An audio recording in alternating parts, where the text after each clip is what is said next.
사랑하는 은혜와 진리 장로교회 교우 여러분, 어젯밤도 평안하셨습니까? 오늘도 하나님께서 우리에게 복 주실 때 하나님께 감사하며 우리의 삶에 환난과 어려움이 닥칠 때는 하나님을 찾는 믿음의 성도들이 되시기를 주님의 이름으로 축원합니다. 오늘 새벽에 만나본 호세아 12장입니다. 호세아 12장 1절로 14절을 제가 읽어드리겠습니다. 에브라임은 바람을 먹으며 동풍을 따라가서 종일토록 거짓과 포악을 더하여 아수르와 계약을 맺고 기름을 애굽에 보내도다. 여호와께서 유다와 논쟁하시고 야곱을 그 행실대로 벌하시며 그의 행위대로 그에게 보응하시리라. 야곱은 모태에서 그의 형의 발 뒤꿈치를 잡았고 또 힘으로는 하나님과 겨루되 천사와 겨루어 이기고 울며 그에게 간구하였으며 하나님은 베델에서 그를 만나셨고 거기에서 우리에게 말씀하셨나니 여호와는 만군의 하나님이시라. 여호와는 그를 기억하게 하는 이름이니라. 그런즉 너의 하나님께로 돌아와서 인애와 정의를 지키며 항상 너의 하나님을 바랄지니라. 그는 상인이라. 손에 거짓 저울을 가지고 속이기를 좋아하는도다. 에브라임이 말하기를 나는 실로 부자라. 내가 재물을 얻었는데 내가 수고한 모든 것 중에서 죄라 할 만한 불의를 내게서 찾아낼 자 없으리라 하거니와 내가 애굽 땅에 있을 때부터 나는 내 하나님 여호와니라. 내가 너로 다시 장막에 거주하게 하기를 명절날에 하던 것 같게 하리라. 내가 여러 선지자에게 말하였고 이상을 많이 보였으며 선지자들을 통하여 비유를 베풀었노라. 길르앗은 불의한 것이냐? 과연 그러하다. 그들은 거짓되도다. 길갈에서는 무리가 수송아지로 제사를 드리며 그 제단은 밭 이랑에 쌓인 돌무더기 같도다. 야곱이 아람의 들로 도망하였으며 이스라엘이 아내를 얻기 위하여 사람을 섬기며 아내를 얻기 위하여 양을 쳤고 여호와께서는 한 선지자로 이스라엘을 애굽에서 인도하여 내셨고 이스라엘이 한 선지자로 보호받았거늘 에브라임이 경노하게 함이 극심하였으니 그의 주께서 그의 피로 그의 위에 머물러 있게 하시며 그의 수치를 그에게 돌리시리라. 오늘 본문인 호세아 12장은 어제 본문인 11장과 함께 호세아서에 담긴 7번째 예언에 해당됩니다. 그중 어제 본문인 11장은 이 7번째 예언의 전반부로 하나님께서 그가 택하신 백성을 사랑하시는 그 사랑에 근거하여 징계 이후에 이스라엘을 다시 회복해 하시겠다는 하나님의 무조건적인 은혜의 약속이 주어집니다. 호세아 11장을 읽으면 우리는 자기 백성을 향한 하나님의 불붙듯한 사랑을 느낄 수 있습니다. 하나님은 이스라엘 자손을 종노릇하던 애굽 땅에서 건져주시고 그들을 사랑하는 자식처럼 양육하셨지만 이스라엘은 그런 하나님을 끝끝내 배신했고 그로 인해 이스라엘은 이방 세력에 의해 멸망당할 것이라고 하나님은 말씀하셨습니다. 하지만 그런 심판에도 불구하고 하나님은 내가 어찌 너를 놓겠느냐, 내가 어찌 너를 버리겠느냐 하고 말씀하시며 자신이 택한 백성을 향한 사랑을 다시 고백하십니다. 그러면서 하나님은 내가 나의 맹렬한 진노를 나타내지 아니하며 내가 다시는 에브라임을 멸하지 아니하리라고 말씀하시면서 이는 내가 하나님이요 사람이 아님이라고 말씀하십니다. 이 7번째 예언의 후반부는 11장 12절부터 시작됩니다. 한글 성경에서는 11장 12절로 되어 있는 구절이 사실 히브리어 성경에서는 12장에 포함되어 있는 것으로 나옵니다. 왜냐하면 이 11장 12절의 내용은 12장에서 나오는 내용과 연결되기 때문입니다. 이 12장에 기록된 7번째 예언의 후반부는 다시 이스라엘의 행위에 대한 하나님의 심판의 경고가 기록되어 있습니다. 특히 이 12장에서 선지자는 하나님께 신실하지 못한 이스라엘의 태도를 지적합니다. 11장 12절을 보시면 하나님은 에브라임은 거짓으로 이스라엘 족속은 속임수로 나를 애워쌌다고 말씀하십니다. 학자들은 이것이 어떤 특정한 사건을 의미하는 것이 아니라 거짓과 속임수라는 표현을 통해서 이스라엘 민족이 하나님께 보여준 불신앙적인 태도를 지적하시는 것이라고 설명합니다. 그 뒤에 이어지는 유다에 대한 언급도 같은 맥락입니다. 유다는 하나님 곧 신실하시고 거룩하신 자에게 대하여 정함이 없도다는 말은 신실하신 하나님께 대해서 unruly, 즉 제멋대로 행동하는 말로 하나님의 백성다운 모습을 보여주지 못한다는 의미라고 볼 수 있습니다. 1절에서 호세아 선지자는 이스라엘이 행하는 모든 것은 바람을 쫓는 것처럼 무익하며 그들은 거짓과 포악을 일삼고 아수르와 애굽의 힘을 의지하여 나라를 지키려고 한다고 말합니다. 자기 뒤에 아수르와 애굽이 있다면서 하는 짓은 온통 거짓과 포악뿐인 그런 북이스라엘의 모습을 아주 노골적으로 비판하고 있는 것입니다. 그래서 2절에서 선지자는 여호와께서 야곱을 그 행실대로 벌하시며 그 행위대로 그에게 보응하시리라고 말합니다.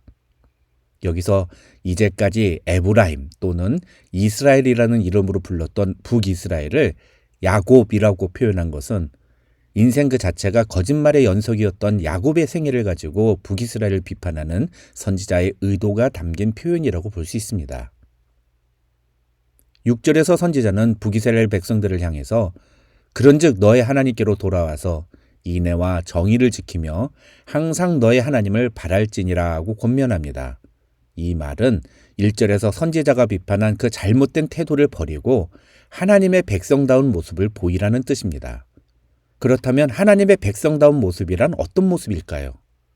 오늘 본문인 호세아 12장에서 선지자가 강조하는 것은 바로 거짓을 버리라는 것입니다. 오늘 본문을 잘 읽어보시면 계속해서 반복해서 나오는 표현이 하나가 있는데 그것은 바로 북이스라엘의 거짓된 행동에 대한 언급입니다. 7절로 9절을 보시면 하나님은 북이스라엘 백성들이 가나안 상인들과 같이 탐심에 이끌려 거짓 저울을 가지고 이웃을 속이기를 좋아한다고 말씀하십니다. 그런데 문제는 그렇게 해서 돈을 벌어놓고서는 정작 자기들은 정당하게 돈을 벌었다고 발뺌을 한다는 것입니다. 이것은 북이스라엘이 거짓말을 하는 것도 있지만 자기들이 무엇을 잘못했는지를 모르는 것도 포함된다고 볼 수 있습니다. 9절에서 하나님은 이런 북이스라엘을 향해서 과거 그들의 조상들이 하나님 앞에서 범죄함으로 광야 생활을 했던 것처럼 만드시겠다고 선언하십니다. 실제로 이스라엘 민족은 먼 훗날에 자신의 나라를 잃어버리고 오랫동안 영토가 없는 신세가 되어서 전 세계에 흩어져 살아야만 했습니다. 그 다음 10절을 보시면 하나님은 이런 북이스라엘을 돌이키게 하기 위해서 선지자들을 통하여 이상을 보여주시며 또 비유를 베푸셨다고 말씀하십니다.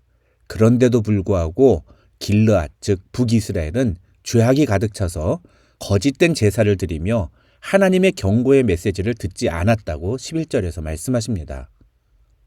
여기서도 하나님은 북이스라엘 민족이 하나님께 제사를 드리면서도 거짓과 속임수로 행동하는 것에 대해 책망하시면서 그런 제사가 드려지는 제단은 마치 들에 쌓여있는 돌무더기나 다를 바 없다고 말씀하십니다.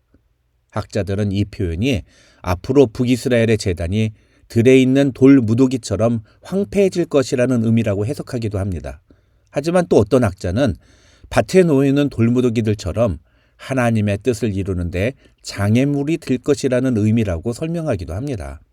중요한 건 실제 삶에서는 거짓과 속임수를 행하면서도 하나님께 예배만 드리면 괜찮은 줄로 생각하는 그런 매우 어리석고 하나님이 끔찍히 싫어하는 신앙인의 모습을 오늘 북이스라엘 백성들이 보여주었다는 것입니다. 그것이 바로 오늘 본문에서 선지자가 지적하는 북이스라엘 백성들의 잘못된 신앙의 모습인 것입니다. 저는 오늘날 교회도 이 경고의 메시지를 반드시 귀담아 들어야 한다고 생각합니다. 한때는 그래도 교회를 다닌다고 하면 사람들이 인정해 주던 시대가 있었습니다. 교회 다니는 사람은 착한 사람이라는 선입견이 있었고 그래서 착하고 선하게 생긴 모범생 같은 남자 청년을 가리켜서 교회 오빠라고 부르기도 했습니다. 그러나 요즘은 어떨까요? 2022년 한국에서 조사된 바에 의하면 일반 국민들 중에 기독교인을 신뢰한다고 응답한 비율이 18%밖에 되지 않으며 심지어 기독교인들조차도 같은 기독교인을 신뢰한다고 대답한 비율이 63%밖에 안 됐다고 합니다. 일반 국민 10명 중에 8명은 기독교인에 대해서 신뢰를 하지 않고 있고 같은 기독교인들 중에서도 4명이 기독교인을 믿지 않는다는 것입니다. 게다가 천주교는 도덕적, 헌신적, 희생적, 또 진정성 있는 이런 단어들이 떠오른다고 대답했고, 불교에 대해서는 포용적, 또 상생 이런 단어가 떠오른다고 대답한 데 반해서 기독교 하면 떠오르는 단어가 무엇이냐고 물으니까 배타적, 세속적, 물질적, 이기적, 그리고 위선적 이런 단어를 꼽았다고 합니다. 정말 충격적인 설문조사가 아닐 수 없습니다. 도대체 왜 이런 결과가 나왔을까요? 세상 사람들이 우리 기독교에 대해서 오해하고 있는 것일까요? 아닙니다. 이런 결과는 우리가 그동안 세상에 보여준 태도가 무엇이었는지를 그대로 보여주는 결과인 것입니다. 우리는 매 주일 교회에 나와서 예배를 드리고 하나님을 찬양한다고 감격 속에서 말하지만 실제로 삶의 현장에서 우리가 세상 사람들에게 보여준 모습은 오히려 그들보다도 훨씬 더 못한, 그들이 절대로 믿을 수 없는 모습들이었다는 것입니다. 그것이 바로 오늘 본문에 나오는 북이스라엘 백성들의 거짓과 속임수의 모습과 무엇이 다르겠습니까? 그러니 한때는 최소한 20% 정도에 달했던 대학생 내 기독교인의 비율이 지금은 2%대로 줄어버린 것은 어쩌면 당연한 결과인지도 모르겠습니다. 우리가 호세아서를 읽고 그 메시지를 반드시 귀담아 들어야 하는 이유가 바로 여기에 있습니다. 호세아서를 통해서 하나님께서 북이스라엘에게 주시는 경고의 메시지는 바로 오늘 우리에게 주시는 경고의 메시지인 것입니다. 하나님께서 책망하시는 북이스라엘의 거짓과 속임수의 모습이 바로 우리의 모습인 것입니다. 사랑하는 은혜와 진리 장로교회 교우 여러분, 주님께서는 그의 제자들에게 너희는 세상의 소금과 빛이라고 말씀하셨습니다. 주님은 만일 소금이 맛을 잃어버리면 땅에 버려져서 밟힐 뿐이라고 말씀하셨습니다. 그러면서 우리에게 이 세상에서 그리스도인으로서의 맛을 잃지 말고 세상이 우리의 착한 행실을 보고 하늘에 계신 우리 아버지께 영광을 돌리게 하라고 명령하셨습니다. 우리는 교회 안에서만 신앙 좋은 목사, 장로, 권사, 집사가 되어서는 안 됩니다. 우리는 이 세상 사람들로부터 저 사람들은 예수 그리스도를 따르는 사람들이야 라는 인정을 받아야 합니다.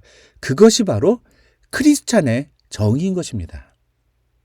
그런즉 너의 하나님께로 돌아와 인애와 정의를 지키며 항상 너의 하나님을 바랄지니라. 오늘 하루 이 6절의 말씀을 여러분의 가슴에 새기고 참다운 하나님의 백성다운 모습을 지키며 살아가는 저와 여러분이 되시기를 주님의 이름으로 축원합니다.